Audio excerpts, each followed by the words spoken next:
दोस्तों नमस्कार। हूतियों ने इजरायल पर किया बैलिस्टिक मिसाइल से हमला।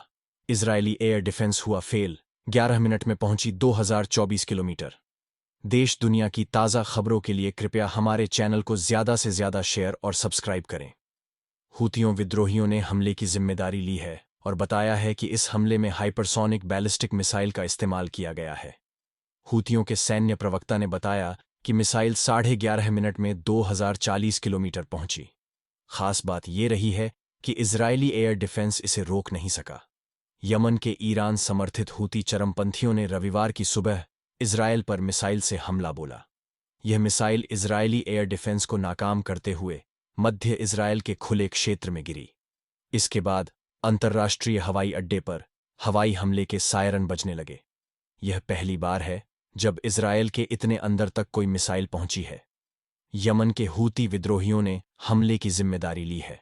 समूह के सैन्य प्रवक्ता की ओर से जारी बयान में कहा गया कि ये हमला तेल अवीव को निशाना बनाकर किया गया था और उसने नई हाइपरसोनिक बैलिस्टिक मिसाइल का इस्तेमाल किया है। हमले में किसी बड़े नुकसान की रिपोर्ट नहीं आई है। हालांकि इजरायली मीडिया ने बेन गुरियन अंतर्राष्ट्रीय हवाई अड्डे के फुटेज जारी किए, जिसमें लोगों को शेल्टर की ओर भागते देखा गया। हवाई अड्डे के अधिकारियों ने बताया कि तुरंत बाद सामान्य परिचालन फिर से शुरू हो गया। यमन के हूती विद्रोहियों ने दावा किया कि इजरायल इस मिसाइल को इंटरसेप्ट करने में नाकाम रहा। वहीं इजरायली मीडिया आउटलेट यरूशलम पोस्ट की रिपोर्ट में कहा गया है कि आईडीएफ का एरो डिफेंस सिस्टम मिसाइल को इजरायल की सीमा में घुसने से रोकने में नाकाम रहा, लेकिन इसने आखिरकार इसे मार गिराया। हूती समूह के सैन्य प्रवक्ता ने बताया कि मिसाइल ने 11:30 मिनट में 2040 किलोमीटर की दूरी तय की और इसने यहूदी लोगों के अंदर दहशत की स्थिति पैदा कर दी। 20 लाख से ज्यादा यहूदी इतिहास में पहली बार शरण लेने के लिए भागे। प्रवक्ता ने 7 अक्टूबर के हमले की वर्षगांठ से पहले इजरायल पर और अधिक हमलों की चेतावनी दी है। इजरायल ने तेल अवीव हमले के जवाब में यमन में हौथी ठिकानों पर हमला किया। हौथियों की सर्वोच्च राजनीतिक परिषद ने कहा कि इजरायली हवाई हमलों का प्रभावी जवाब दिया जाएगा।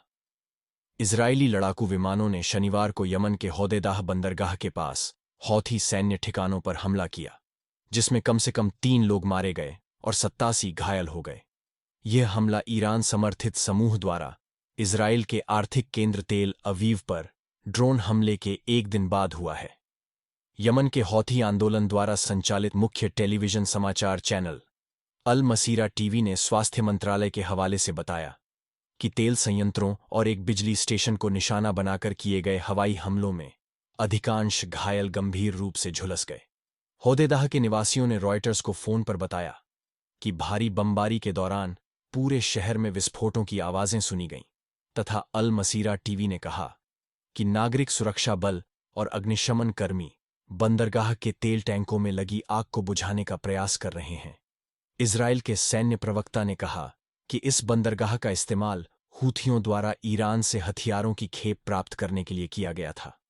उन्होंने कहा कि लक्ष्य इजरायल से 1700 किलोमीटर 1056 मील से अधिक दूर है, जिनमें ऊर्जा अवसंरचना जैसे दोहरे उपयोग वाली इजरायल ने हमले से पहले अपने सहयोगियों को इसकी सूचना दे दी थी। सेना ने कहा कि यह हमला इजरायली F-15 लड़ाकू विमानों द्वारा किया गया था, जो सुरक्षित वापस लौट आए। हौथियों की सर्वोच्च राजनीतिक परिषद ने कहा कि हमलों का प्रभावी जवाब दिया जाएगा। हौथी सैन्य प्रवक्ता याहिया सारी ने कहा कि हौथी इजरायली दुश्मन के महत्वपूर्ण ठिकानों पर हमला करने में संकोच नहीं करेंगे। यमन पर यह हमला, जिसके बारे में इजरायली अधिकारियों ने कहा कि यह इजरायल पर 200 से अधिक हौथी हमलों के बाद हुआ है, ने इस आशंका को रेखांकित किया है कि 7 अक्टूबर को इजरायल पर हमास के नेतृत्व वाले हमले से शुरू हुआ गाजा युद्ध एक क्षेत्रीय संघर्ष में बदल सकता है। इजरायल के रक्षा मंत्री योआव गैलेंट ने एक बयान में कहा, होदेदाह में जो आग अभी जल रही है वह पूरे मध्य पूर्व में देखी जा रही है और इसका महत्व स्पष्ट है। हौथियों ने हम पर 200 से अधिक बार हमला किया। पहली बार जब उन्होंने किसी इजरायली नागरिक को नुकसान पहुंचाया तो हमने उन पर हमला किया, और हम ऐसा हर उस जगह करेंगे जहां इसकी आवश्यकता होगी। यह हमला दक्षिणी लेबनान में इजरायली सेना और ईरान समर्थित हिजबुल्लाह मिलिशिया के बीच दैनिक गोलीबारी में वृद्धि के बाद हुआ है, और यह हमला ऐसे समय हुआ है जब प्रधानमंत्री बेंजामिन नेतन्याहू वाशिंगटन की यात्रा की तैयारी कर रहे हैं, जहां उन्हें अमेरिकी कांग्रेस को संबोधित करना है। नेतन्याहू ने अंतर्राष्ट्रीय समुदाय से तेहरान और उसके सहयोगियों हौथिस, हमास और हिजबुल्लाह पर दबाव बढ़ाने और ऐसा करके अंतर्राष्ट्रीय व्यापार मार्गों को सुरक्षित करने में मदद करने का आह्वान किया। नेतन्याहू ने कहा, जो कोई भी स्थिर और सुरक्षित मध्य पूर्व देखना चाहता है, उसे ईरान की बुराई की धुरी के खिलाफ खड़ा होना चाहिए तथा ईरान और उसके समर्थकों के खिलाफ इजरायल के संघर्ष का समर्थन करना चाहिए।